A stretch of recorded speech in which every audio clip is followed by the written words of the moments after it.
All right, everyone. Good to see you all. It's just going to take me a moment to get everything set up.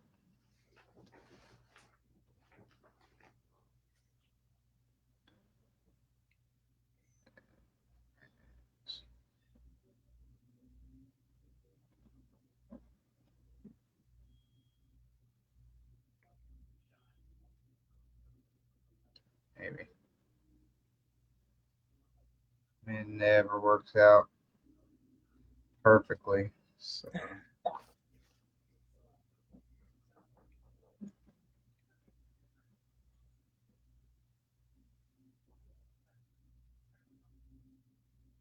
Interesting.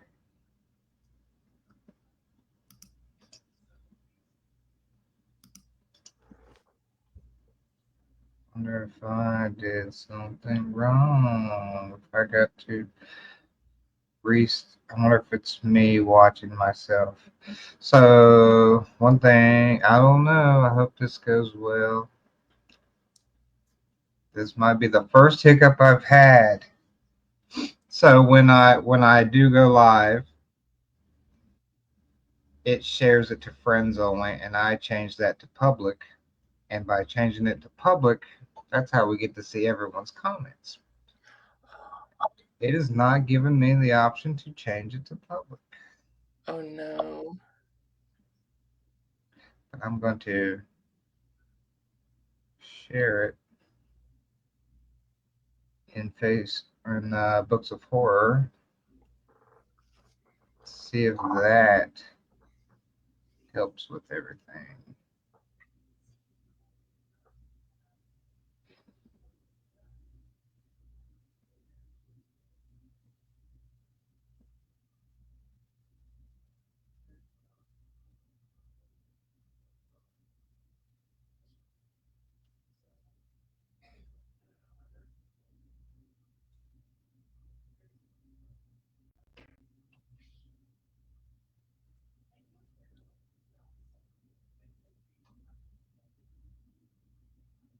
What is it? Uh, I'm just. I mean, we have some viewers. Hello, everyone. Thank you for joining us tonight. Just working out a few kinks. All right.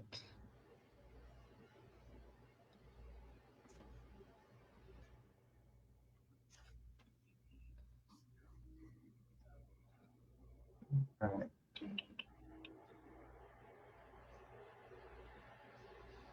Well, while I'm doing that, Eric LaRocca, thank you for joining us tonight.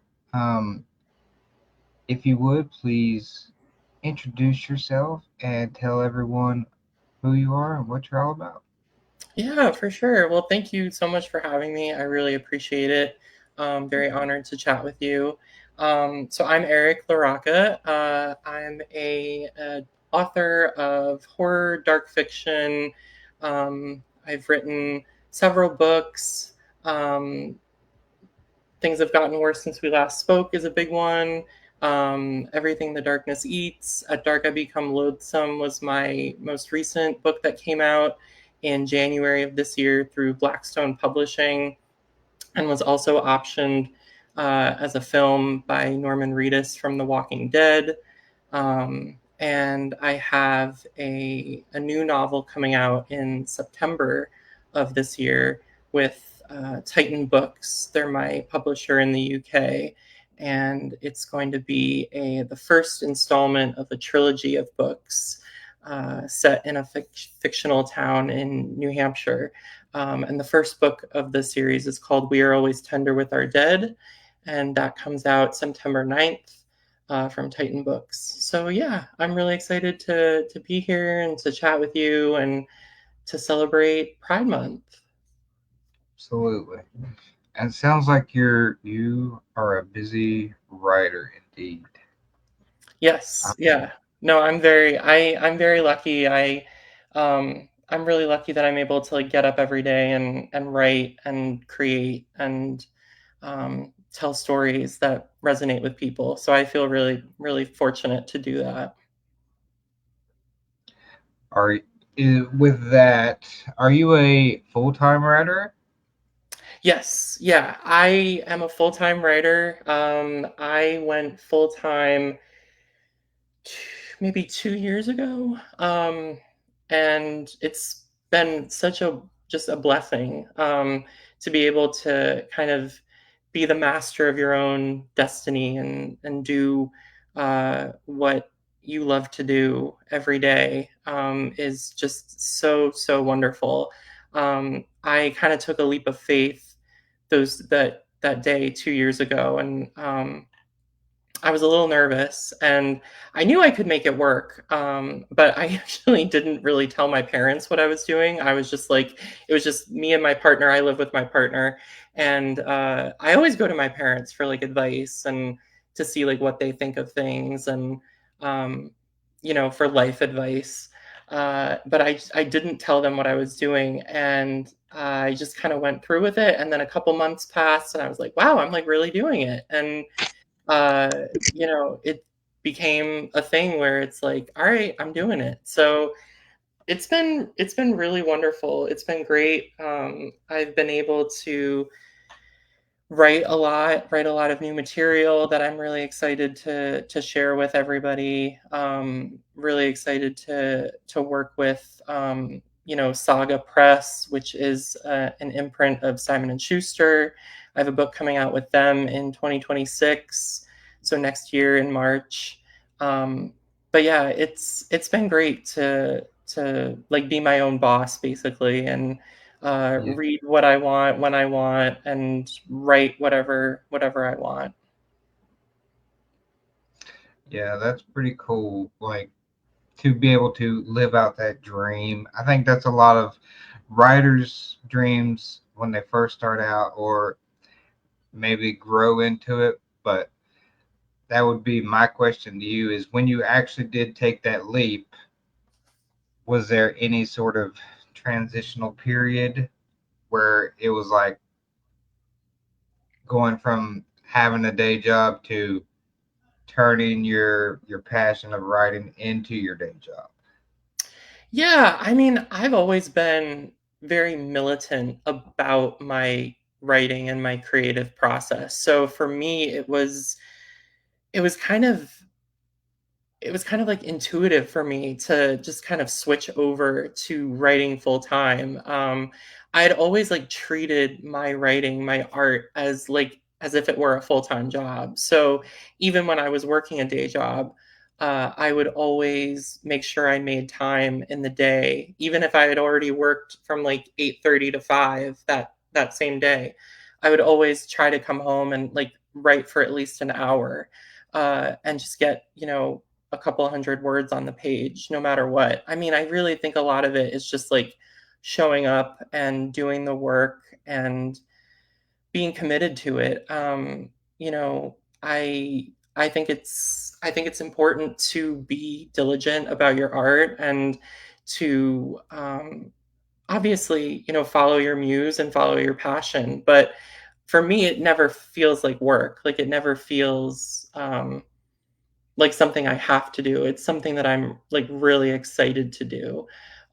So there wasn't really that much of like a transitional period. I mean, I went from working in an office in Cambridge here in Boston uh, to, I would get up and take the subway to my office. I was working as like an administrative assistant, and I would do like the proverbial 9 to 5, and but honestly, like there were times even at work. I probably shouldn't say this, but there were times at work when I was like writing, even when I was at work.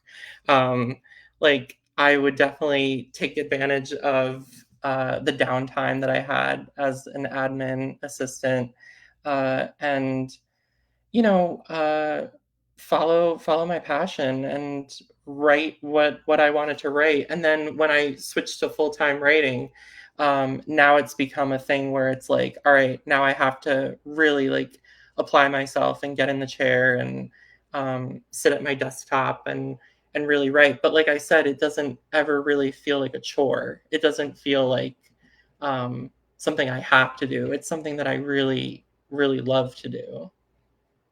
Yeah, that definitely helps with the process. Like, yeah,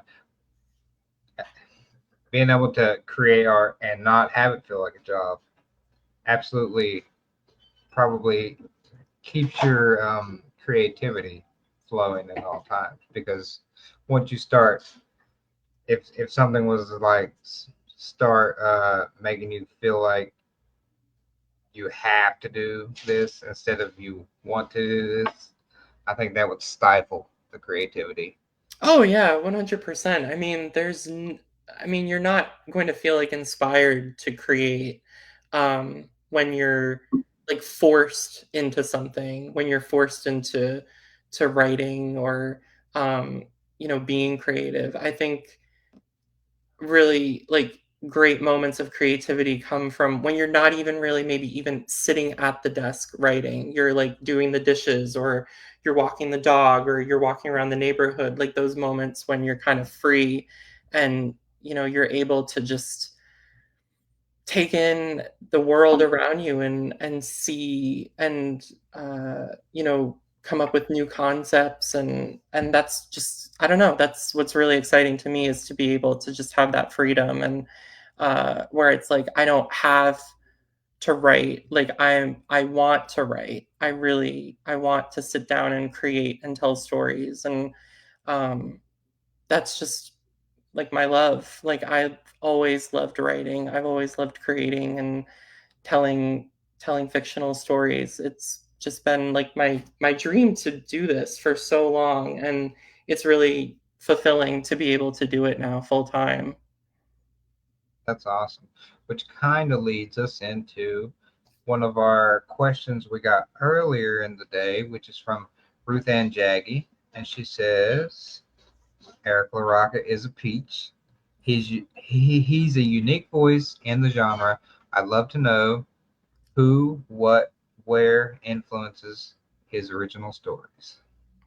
Oh, So, that's a great question. Yeah. yeah, Um I mean, inspiration comes from like all around me. I'm always taking things in. I'm always uh, looking at the world and my different sort of lens, as all writers do.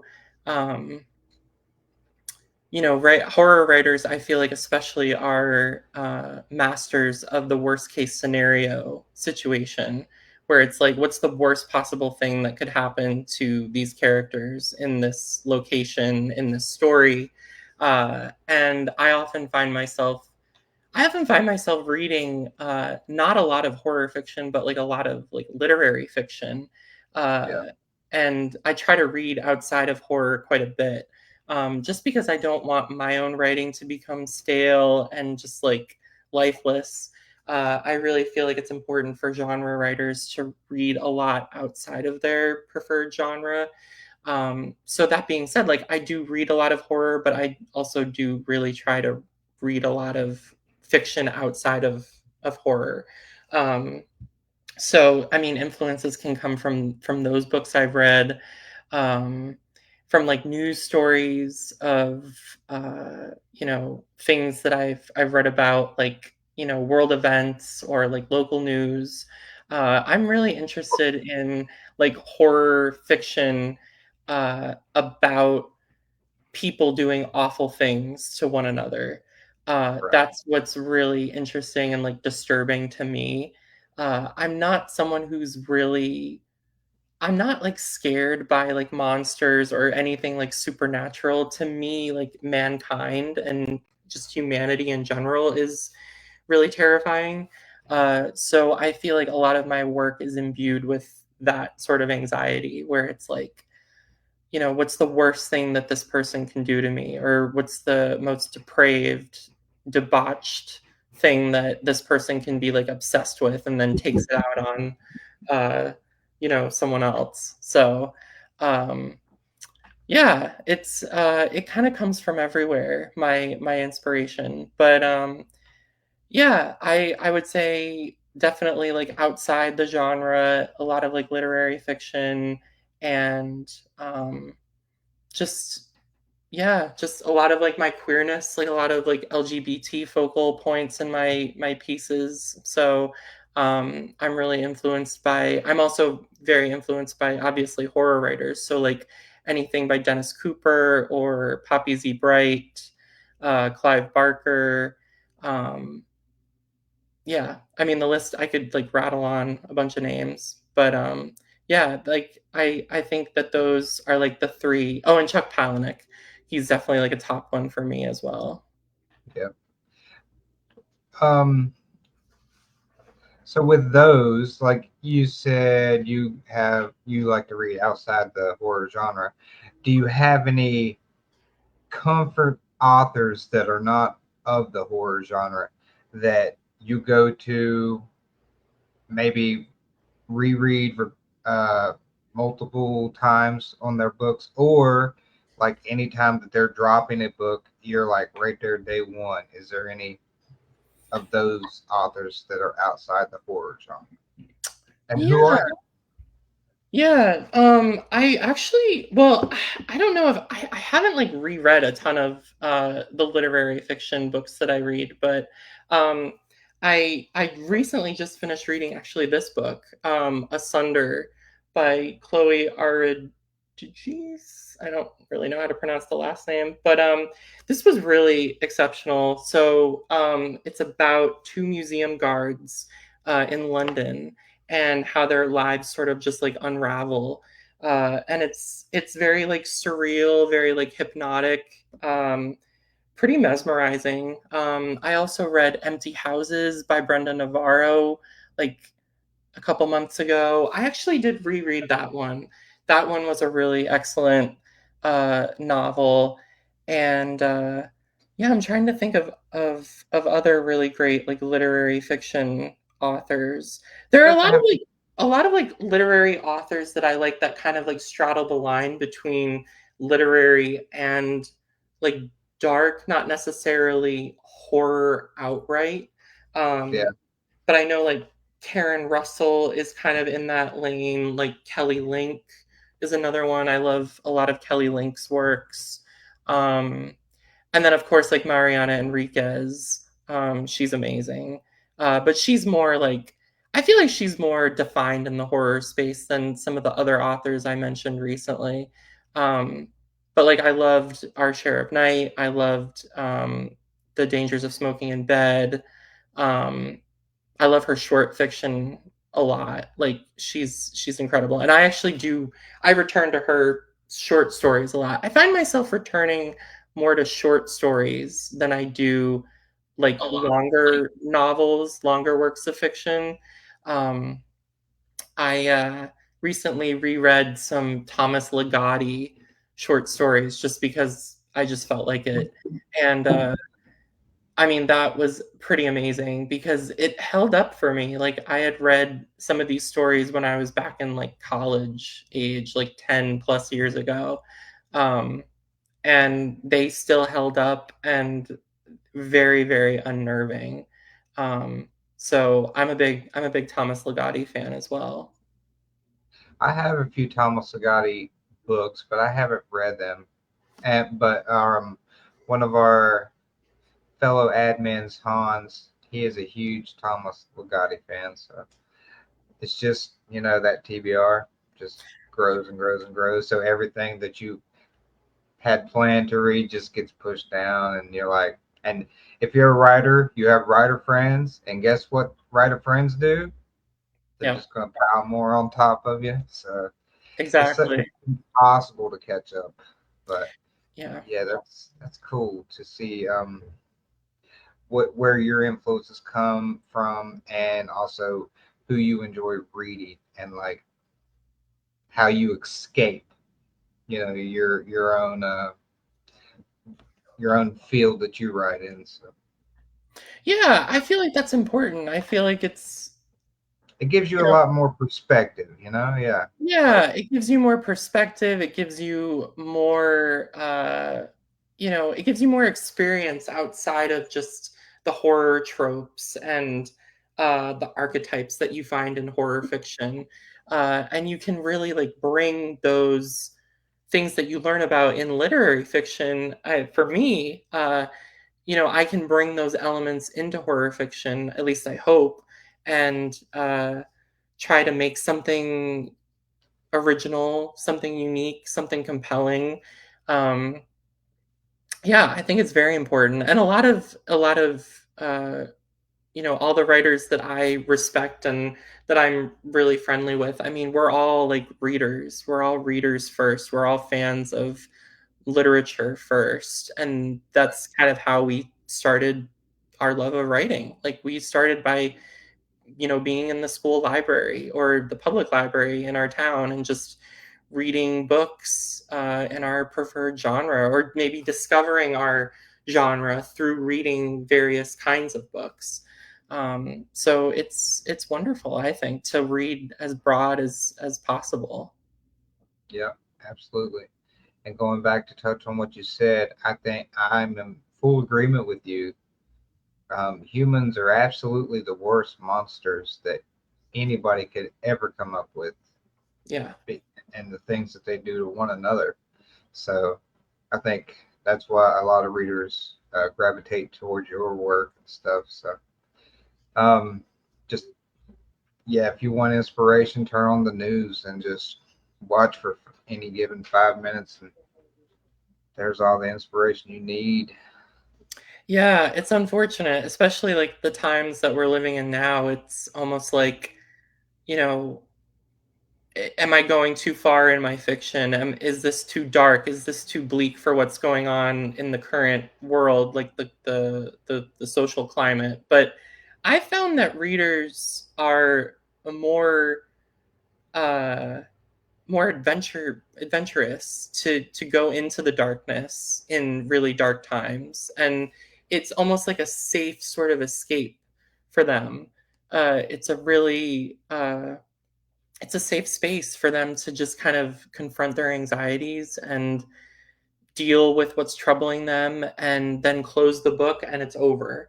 That to me, that's really beneficial, I think. So I definitely have moments where I think to myself, like, am I going too far, or are people going to react like really negatively to this, or is this the right time to put this out? And there's never any good time to put Right. anything out. So you just have to really stick to your principles and what you're interested in, and don't write for trends. That's a big one, I think. Write what's in your heart, which I know is so cliche, but I think it's really important. And yeah, Yeah, I agree, especially with chasing trends, because by the time you've completed whatever you're chasing, the trend is no longer that. So write what you want to write whenever you want to write it, and eventually everything comes in full circle. So if it's a trend, it'll come back around, but don't chase it. And then also with that, um, you it's you want to quiet those voices in your head as they're kind of yelling at you. yeah, So you don't want to like force. You want to listen to the singing of the muse. So like you don't want to quiet her to um, try and force whatever you think is going to be popular or something like that. yeah. I mean, you can set the trend yourself. Like, you are Yeah. in control um, of your art and of what's going to be, you can't control how people react to your work, of course, but you can certainly control the quality of your work, and you can control how you react to people's reactions of your work. Uh, but yeah, it's important to, um, put yourself out there and just be unapologetically who you are and who you want to be. That's my whole thing, is like, I really want to. I mean, the reason I really started writing was because I saw so much of what I wanted to create in works by like Clive Barker and Poppy Z. Bright and Kathy Koja. like I wanted to create similar visions that, they had written. I was like, I want to do that too. Um, and I think that's wonderful. That's how a lot of us start. We all start, thinking we can kind of replicate what's inspired us. Right. But it's important to be distinct and to follow what really is in your heart and what you are going to be passionate about. And also, you're going to have to get up on stage and talk about your book like a million times. Yeah. So it should be something that really resonates with you. Otherwise, I mean, people are going to be able to tell that it's not something that is like crucial to you or vital. So Yeah. it's really important to have like a personal connection with whatever you're writing. And that's why, following trends, I feel like it's just such a disservice to you and to your art. Yeah. That's a great piece of advice. Stay true to yourself.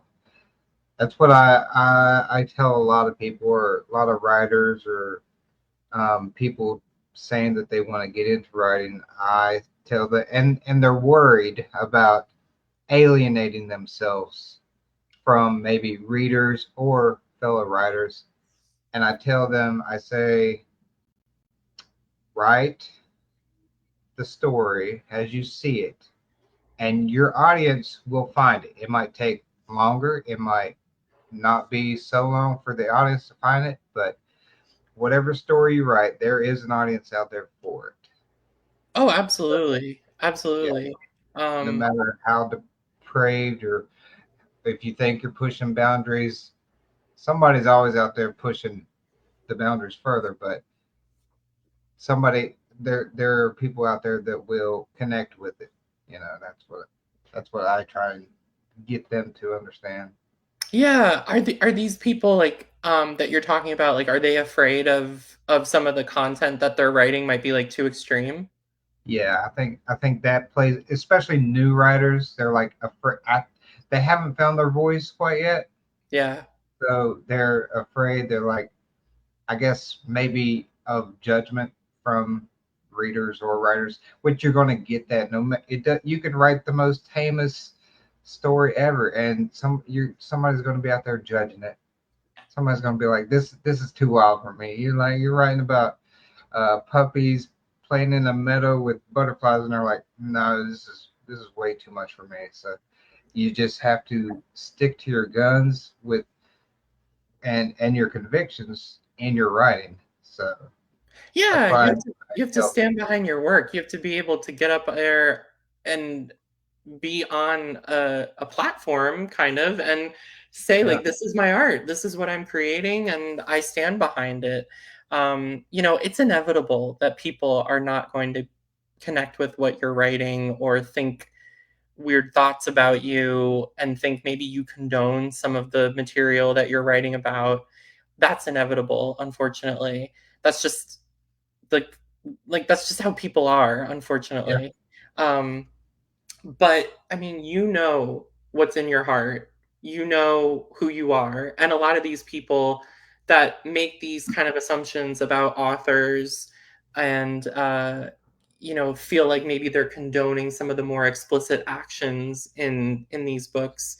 They don't know like the real you. They don't know who you really are. Um, so yeah, I think like it's so important now more than ever to just be able to like let your freak flag fly and just be unapologetically whatever you want to be and worry about the audience and the marketing aspect of it. Like save that for the publisher. mhm, Don't take all that burden on yourself. Um, I didn't think a lot of my stuff was super marketable when I first started out, and I was really happy when I was proven wrong. I definitely thought like some of my stuff was like a little too much or too out there, and um, it's the publisher's job to find the readership for you, and unfortunately a lot of it does eventually fall back on the author with like social media presence and Yeah. creating TikToks and Instagram videos and pictures and content for like the algorithm. Whole But social media thing. yeah, yeah, but it's like I was saying, like you're gonna have people who just you're not their cup of tea, and that's totally fine. And I prefer the divisiveness when it comes to fiction. Like I love things that are polarizing. I love things that half of the population loves and then the other half like completely hates. Yeah. I have always been really interested in that like weird weird divide like with certain pieces of art where it's like this is people are like praising it and then other people are like completely against it saying it's like filth, saying it's just disgusting, shock value for the sake of shock value, Yeah. and just sort of like denigrating it. I have always loved that and I kind of rely on that now a little bit where it's like I almost expect these negative reviews, and the negative reviews in a lot of ways end up selling more books because people who are your readers see those negative reviews and they're like, "Oh, I want to try that. Like that sounds really interesting," you know? Yeah. Hate reads, right? Yeah. Hate reads. Yeah, the dichotomy of what you write versus like you said, um, very polarizing. Yes, that's fun. And to push boundaries, like if you can push boundaries and get some of those people that might be outspoken or not your audience to kind of like sit back and think and Mm. rethink how they thought about certain things, whatever subject matter you're writing about. Like I think as a writer, that's worth its weight in gold. Like to change or make somebody contemplate their perspective through your writing. So Yeah, yeah. I mean, I'm not always setting out to like alter people's perception of certain things, like certain actions in the book, but I definitely like having people contemplate and really ponder yeah, what I'm trying to articulate with my pieces of fiction. yeah, I'm always like very skittish when it comes to questions about like what did you mean specifically by this in your book, because I I kind of like David Lynch's approach to this, where it's like the meaning of something is so intimate and so like curated specifically for one person that like your meaning of something in a book that you wrote could be totally different than like five other readers that we poll like off the street, yeah, if we gave them the same book. So I'm always really hesitant to just definitively say, like, this is what I meant in this book for that reason, because I don't ever want to like corrupt the thinking of someone else because whatever they thought, right, like it's totally possible that they're just as correct as I am, and I maybe like I'm the writer of the book, but perhaps my subconscious was telling me something and I wasn't, you know, I learned so much about myself through reading reviews actually and like interacting with readers because they'll pick up on things that I didn't really acknowledge maybe while I was creating or like even in the promo cycle of a book. Um, I find myself like really kind of mesmerized by a lot of what people say and their interpretations. And I'm more interested in like your interpretation of the book than I am in sharing my interpretation of what I meant, you know? right, That's just yeah, how yeah. I am. I mean, all art is subjective, Yeah. and it's however whoever's reading or viewing it interprets it. But yes, so it is fun. Like it is very fun to see, and even to see people how they view your work and then also how you view it, and then they kind of draw something out that you did not intend. I think that's what you were saying, but that they draw something out of your work that you did not intend, and maybe you can't even see until you actually go back and look at it. Like, I Yeah. guess you can see it that way. So it's almost like a give and take with the author and the reader. Like the author writes what they are seeing, they're interpreting their vision, and then the reader reads it, has a completely different perspective of that vision, and then you as the author may go back and say, that's very interesting that you saw it that way, and I could see how you got there. So it's Yeah, it's like a symbiotic relationship. I mean, yeah, the author really can't exist without the reader, and the reader can't really exist without the author in this like paradigm that we're talking about. Like both parties are so important to the whole conversation, and I I would much rather, like I said, I would much rather listen to someone else's interpretation of my book than for me to just like sledgehammer them with what I was trying to convey in this scene or with this certain like character arc. Like I'm just because I wrote the book doesn't mean I'm like the total end all authority on yeah, like the whole message or the whole, the whole machine behind the book. Like the book, you give the book over to the world, and then it belongs to the world in a way that it doesn't really belong to you anymore. It belongs to readers. And I think that's beautiful. That's part of the whole process of publishing, is to give it over to the readers and let them interpret it how they interpret it. yeah, absolutely, I agree.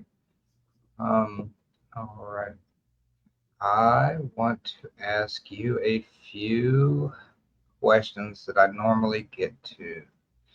So, how did you start your writing journey? Where did it all begin? I know you talked about being a reader first, but what made you finally start penning stories and then consider publishing them? Yeah, so I mean, I've always been a lover of fiction, and I started out really young. I was really interested in theater. So I was involved a lot in like local community theater in my hometown in Connecticut where I grew up.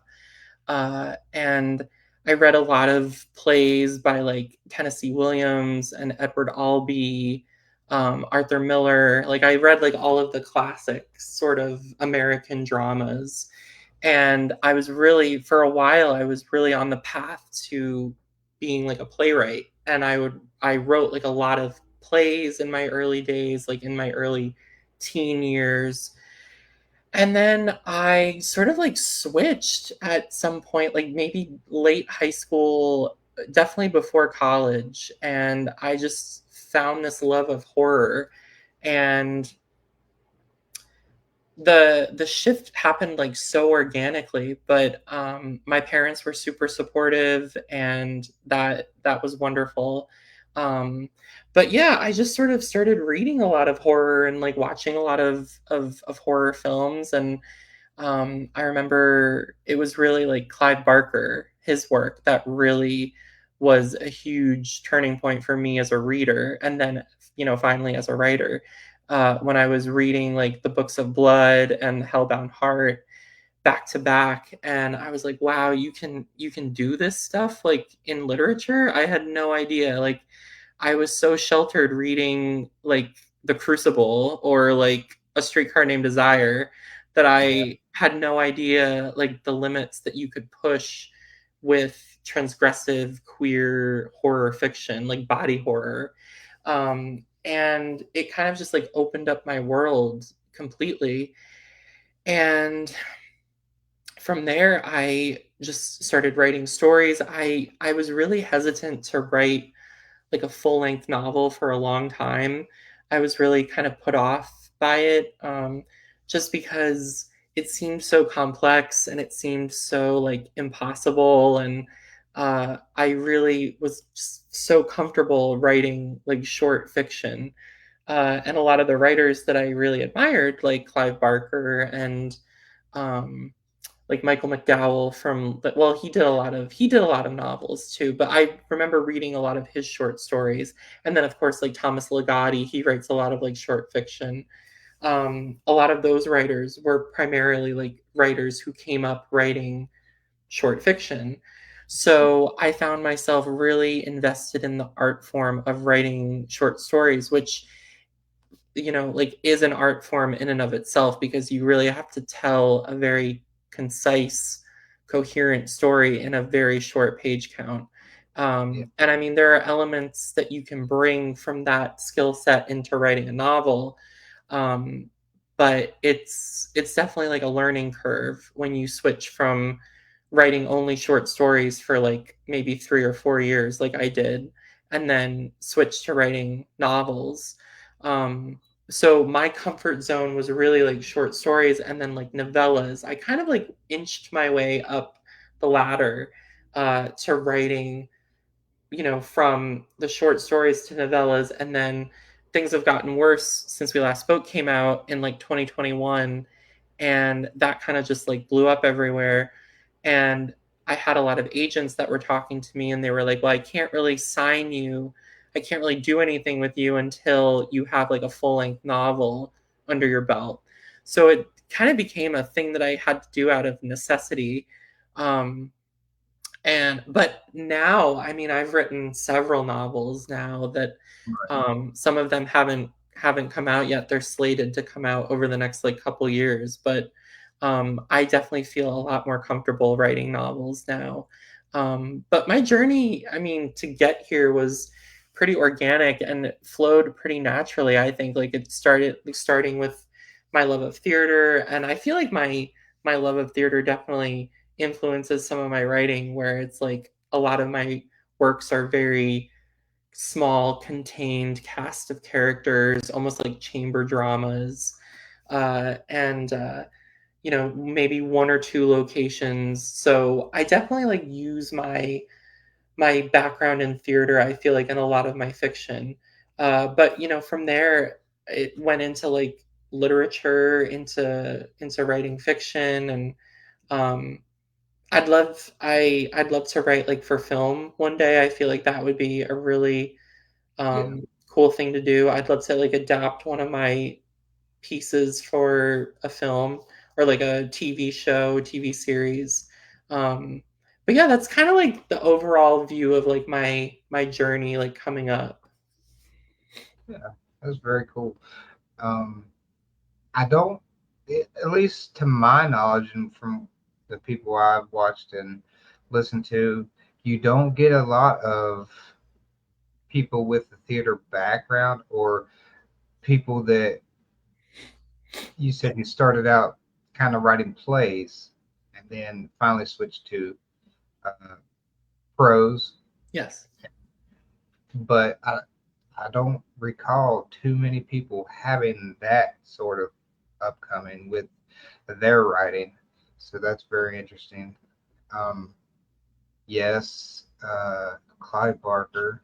I, I I would be interested to see anybody writing today that isn't influenced just a little bit by Clive Barker in some form or fashion, whether it be his writing or the movies that they may have watched that have been adapted from his work. Yeah, Um, I mean, he really like changed the game, I think, in the 80s. I mean, I would argue just as much as Stephen King has changed the game with horror fiction. I feel like Clive really left an indelible mark on horror fiction and horror cinema. I mean, his legacy is just incredible. So I think pretty much every writer working today in horror, I think I would argue they are definitely influenced in some way by Clive Barker. oh yeah, for sure. And he's and his first published works were the Books of Blood, which are short story collections. But also, I think some of them would borderline be novelettes, the length of some of those stories in those books. But um, and hearing you say you kind of worked up from writing short stories to novellas and then Mhm. novels, finally novels. Um, and you said you had to work at that. I think that's kind of a interesting aspect that a lot of writers or a lot of readers and a lot of upcoming writers don't fully understand is you said you have to be very much more concise with your words when you're writing a short story. And I I've heard a lot of people say, so many people say that a story will be as long as it needs to be. And I always argue you cannot set out to write a short story with a novel length idea. Yeah. You have to go into the story that you're planning to write with a certain mindset because a lot to do with the two different types of the two different lengths is pacing, Hmm. and you have to have your pacing from the start. So I think I always argue against when people say stories as long as it needs to be, and it'll tell you. That's true too. I've set out to write short stories, and they went on to be way longer than they should have. But I can't set out to write a novel with a short story idea or short story mindset, and mindset in my mind. But I think that's what you said. You worked up to it, so I think that's what a lot of people, if you're writing or consider writing, need to understand that it's a different mindset for the writer, and Hmm. it's a different style completely. Totally. Yeah. Yeah, Totally. I mean, you said it perfectly with like you can't go into a short story with like a novel length idea. It's just impossible. And you certainly can't go into a novel with a short story idea because it won't land with readers, and you'll be padding a lot, and it'll be filler, and you probably won't even make the right word count that you need to even get to be a novel. yeah, So it's different mindsets. It's totally different mindsets when you sit down to write a short story versus a novella versus a novel. I recently had a short story that I was working on, and it ballooned into a novella. Um, yeah, but I mean, that's part of the process, and you really need to just be as organic as possible, I think, when creating, and allow yourself that room for flexibility. But then it becomes a little tricky when you have an editor who maybe asked you to write a short story, and you come back to them and said, well, I wrote a novelette or I wrote a novella. Like, I don't know if they'd go for that. yeah. Um, well, that leads into one of my other questions that I like to ask writers is, are you a pantser, or are you a plotter, or are you a hybrid of both? For a long time, I was not really a meticulous plotter. I was very kind of like loose, free form, whatever I wanted to write, very free spirit, sort of like whatever I wanted it to be. And then I went to grad school for writing in here in Boston, and they kind of hammered it into me like you need to outline when you write. And I always hate I always hate like any sort of like writing rules where it's like you need to outline, you need to do this, you need to do that, because the truth is like there are no rules. I think with when it comes to writing, there are no like really concrete rules. Yeah, Everything is just it's how you do it, it's how you execute it.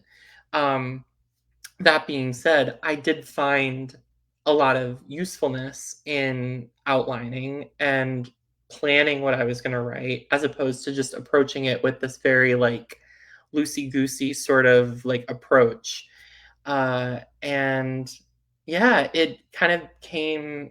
into a it kind of became this thing now where I'm like I am very ritualistic in my writing and very like habit forming. So I will really not be able to work on a project unless I have it outlined or I have like the different plot points that I really want to accentuate. Like I need them like fully done in order to really work on something effectively. So I'm definitely not a hybrid. I feel like I'm more of a like a militant plotter now as opposed to like the pantser that I was like back in undergrad. Even with a short story. Yeah, even with a short story, I really need to like know where it's going. I really need to know how I want it to end, how like the whole arc. Yeah. Um and I almost think like short stories are this might be sound crazy, but I think a lot of short stories are sometimes more difficult to write than novels because the punchline at the end of a short story, that sort of build up, it's so complex like a short story. And I don't think I realized that when I first started. I was like, oh, novellas and novels are so complex, but really like a Yeah. short story is almost like a bird's nest where it's like if you take out one little branch, the whole structural integrity of the thing sort of starts to weaken and starts to deteriorate. So it's it's its own beast to like tackle, but I definitely find myself very, I'm in much better shape when I'm planning meticulously what I'm going to write and how it's going to be presented. Okay. Yeah, I understand. Hopscotching from one to the next, to the next, one beat to the next, to the next, next. Gotcha. Eric LaRocca, filthy plotter. I understand. Um, wi- uh, that that made me want to ask you. We've discussed a lot from your start and where you are now, but was there a piece of advice that you received early in your writing career that really helped you along the way? And is there a separate piece of advice you would like to pass on to writers to help them that you have learned over the years?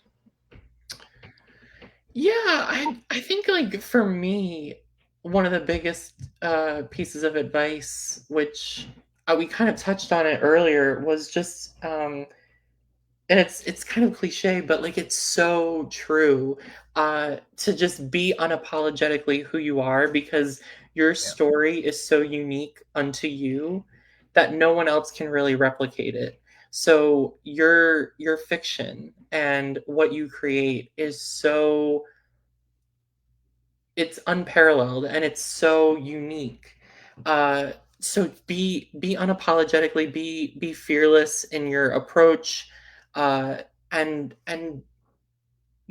just be proud of yourself and your fiction. And as far as like what I would say to like aspiring writers and people looking to publish, um, you know protect yourself, protect your mental health, because it is like a very isolating sort of business, and uh, it can be very isolating at times. Um, so definitely like protect your mental health. Therapy has been really helpful for me. Therapy's been really great to kind of like have someone on the outside of my whole situation to kind of give me that sort of outside arbitrary perspective that maybe I wasn't considering. I think there's no shame in like seeing a therapist and talking about your mental health. And I think mental health and writing go hand in hand. I think if you're not mentally fit and you're not like mentally healthy and not, your best version of yourself, I think your writing could potentially suffer. So it's important to just like kind of love yourself and nurture yourself in a way that maybe you haven't been, and that nurturing will in turn affect your writing and will allow you to create and stay healthy. I think a lot of writers are in this business with a lot of like longevity because they're healthy and because they're able to compartmentalize, they're able Yeah. to cope with the pressures of the business somehow. So it's really important to be able to find your lane, stick in it, and find ways to cope with the pressures, the responsibilities, the obligations of being an author. Um, I think of people like Paul Tremblay and Christopher Golden, Gabino Iglesias. Like these are all like masters who have been in this industry for a lot, like a decent amount of time, and they've Yeah. all developed their own kind of rhythm and how they approach reviews, how they approach like doing events, how they approach their own writing, and what works for them may not work entirely for you, for me, but it's all about finding your own sort of path. There is no like universal path to any of this. Yeah. Uh, my path is drastically different from the people who came before me, who will come after me. And there's no right or wrong to your path. It's all about the journey, honestly. And I think that's the best part of this whole writing experience is the journey that, to get there and to go beyond. I think that's been a joy for me, is to go on this journey and to kind of like protect myself from negativity and keep myself like mentally fit and mentally healthy.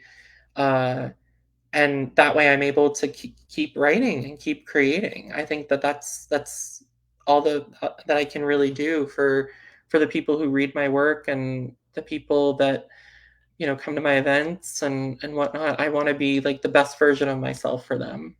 Right. Um, I'll touch on a few things there.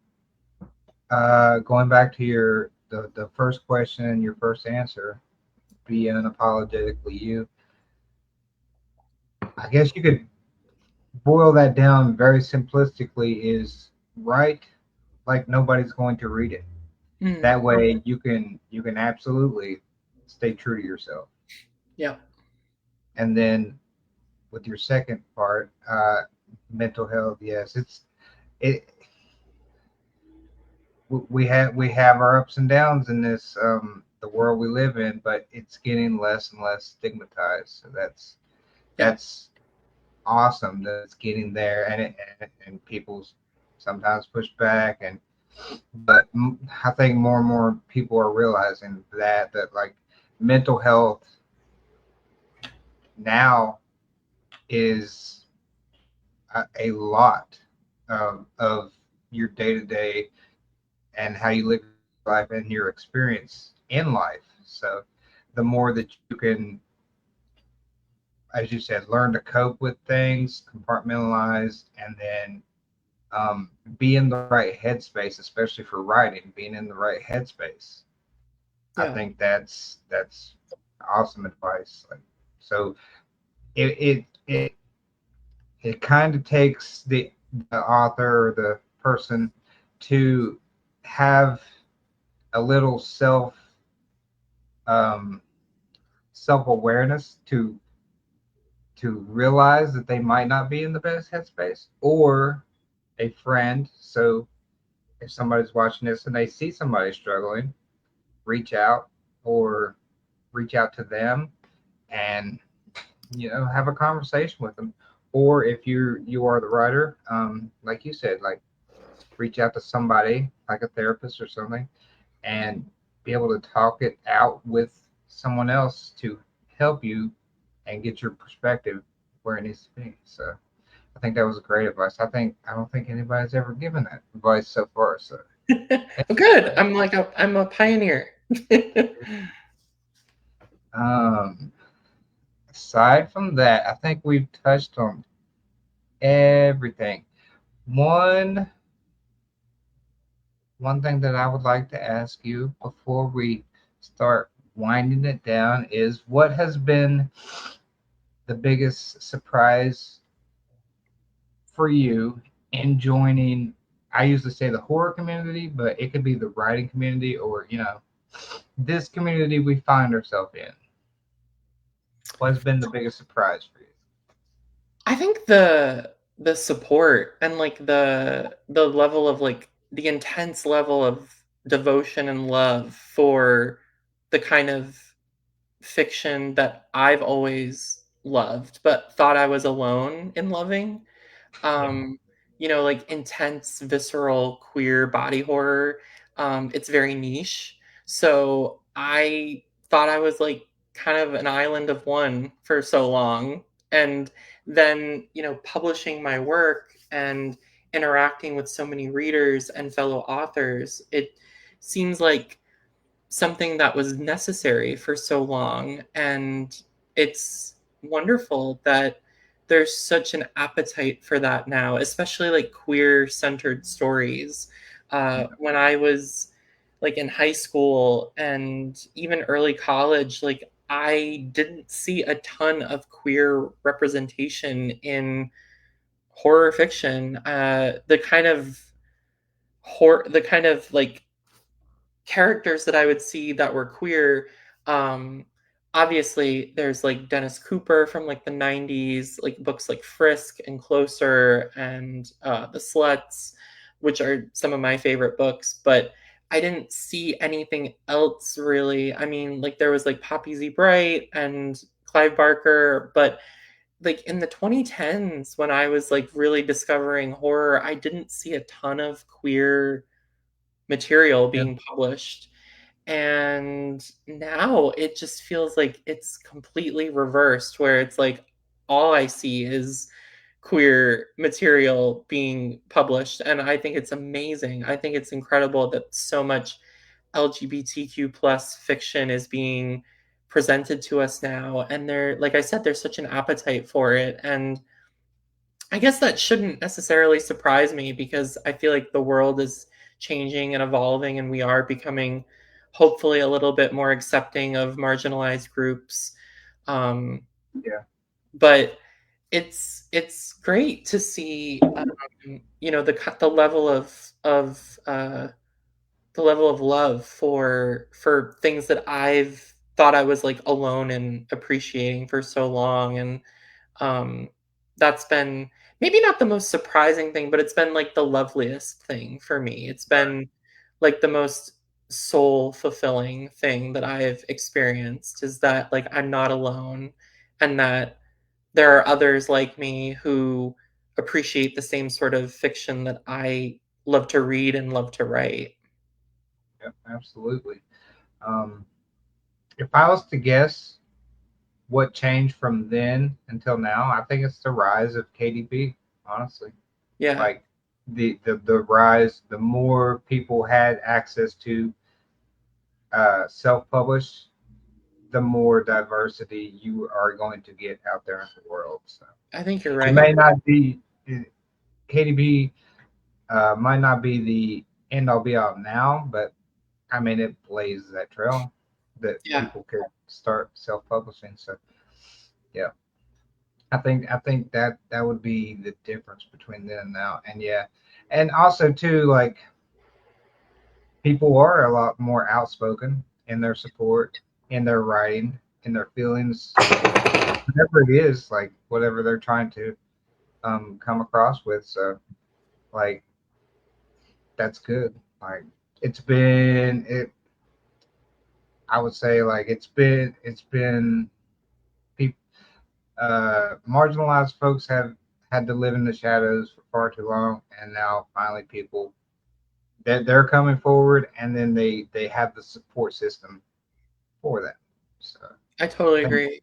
Yeah. yeah, so that's awesome. Like I love that answer too. Like it's a lot of we get a lot of answers similar to that, but that is very uniquely to your perspective, and it's just slightly different. Just like you said earlier, like whatever you write, it's going to be uniquely used. So yeah. Yeah.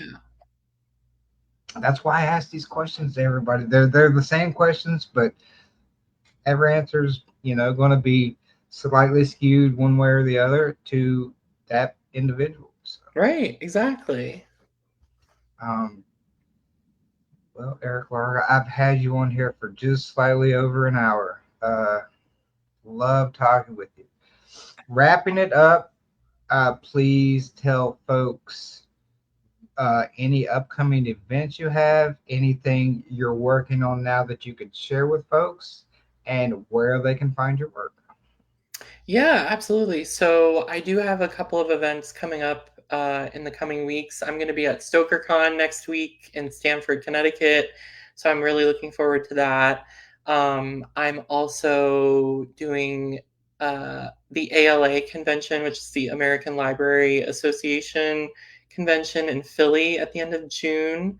And then I'm a guest of honor at Camp Necon in July, like middle of July. So those are like the three events that I'm really looking forward to in the coming weeks. And then as far as like what I have coming up, like I have my novel that's coming out in September.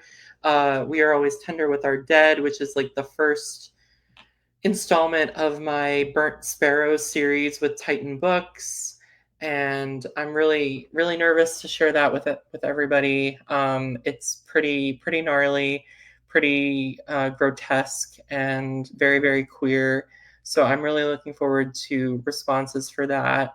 And as far as like where people can find me, I'm on really all the major social media platforms, usually at Eric underscore LaRocca, except for on Blue Sky, which is just at Eric LaRocca. So yeah, people can find me there, and yeah, I would love to talk more with them. Yep. So there you go, folks. If you're looking to meet Eric in person, that's where you can find him. And uh, as always, uh, buy and review his books. So Thank you. thank you so much for joining me tonight, though. I had a blast here. Thank Um, you. I did too. Thank you so much for having me. so until next time, see you all later.